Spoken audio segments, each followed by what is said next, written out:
I'm going to let you review the next match, which was Private Party versus the Lucha Brothers versus SCU. And the reason why is because I fast-forwarded the fucking thing. Well, unfortunately, I went down to have dinner during that match. Before I even saw Private Party, I just said, I've seen enough. And I said, this will be my bathroom break / dinner break for the night. So I did not watch that match.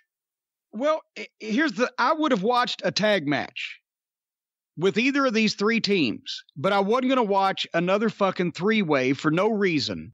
And I knew what they were going to do.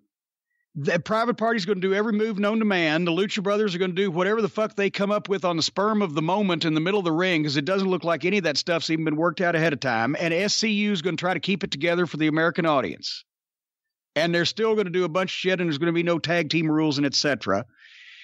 And SCU did indeed beat Private Party after foiling their finish. And then they did an angle there where Chris Daniels came out under a mask as another Lucha Brother, but then fucking whatever the fuck. But here's again a three-way. They've had constant three-ways. It's the worst goddamn idea that I've ever had. Here's another thing's come back to bite me in the ass. I now hate the fucking three-ways where I don't even want to watch them. It's my fucking fault. I did it. Heyman stole it from me, and then JR stole it from me. And then everybody else, and now you can't have a goddamn show without a three-way for no reason. And I didn't even come up with it, although I did at the time. I didn't know there was a three-way in Texas, they found out in 1967, between the three top guys that were going after the fucking belt. I can't remember who it was now. But the only way these things work is if you have two heels and one babyface, that's the only way it works, but the heels have to have heat amongst each other. It can't just be two heels that are going to work together, because then it's bullshit for the babyface. It's obviously not fair from the start. If you have two babyfaces and one heel, then that's even stupider, because then your heel is outnumbered and your babyfaces have to fight each other.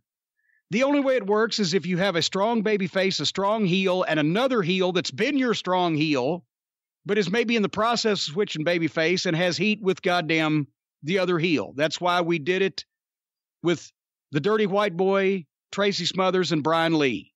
Christmas of 93 for Christmas Chaos. Of course, Happy Heyman stole it, and they did the three-way dance. I had triple threat matches, because that sounds dangerous. They had a three-way dance. Sounded like a goddamn quilting bee. A little pussy-ish fucking get-together. Three-way dance. Oh, we're going to dance. And they did that in what? Was it Valentine's Day of 94 with Funk and Shane Douglas and Sabu? February 94, yeah. Okay, and then shortly, the next year, JR called me because he started doing my TV right after Christmas Chaos that in 94. And he had seen, because we only did the one triple threat, because you couldn't have them more than every few years, or it was stupid, because that situation only comes up every so often. So he called me one day from Stamford. And he said, that three-way match thing you had, the triple threat match, what were the rules? And I explained it to him and why we did it and how we did it. That's when they started doing them for the WWF title with Shawn Michaels versus Undertaker versus fucking Mankind or whatever the fuck, right? The three-way title matches. But once again, it also doesn't work unless it's an elimination match. Because then the three-way, these three guys are in a dead heat. One is champion. The other two are top contenders. We need to determine who the man is around here. All three of them are going to go in a match, every man for himself.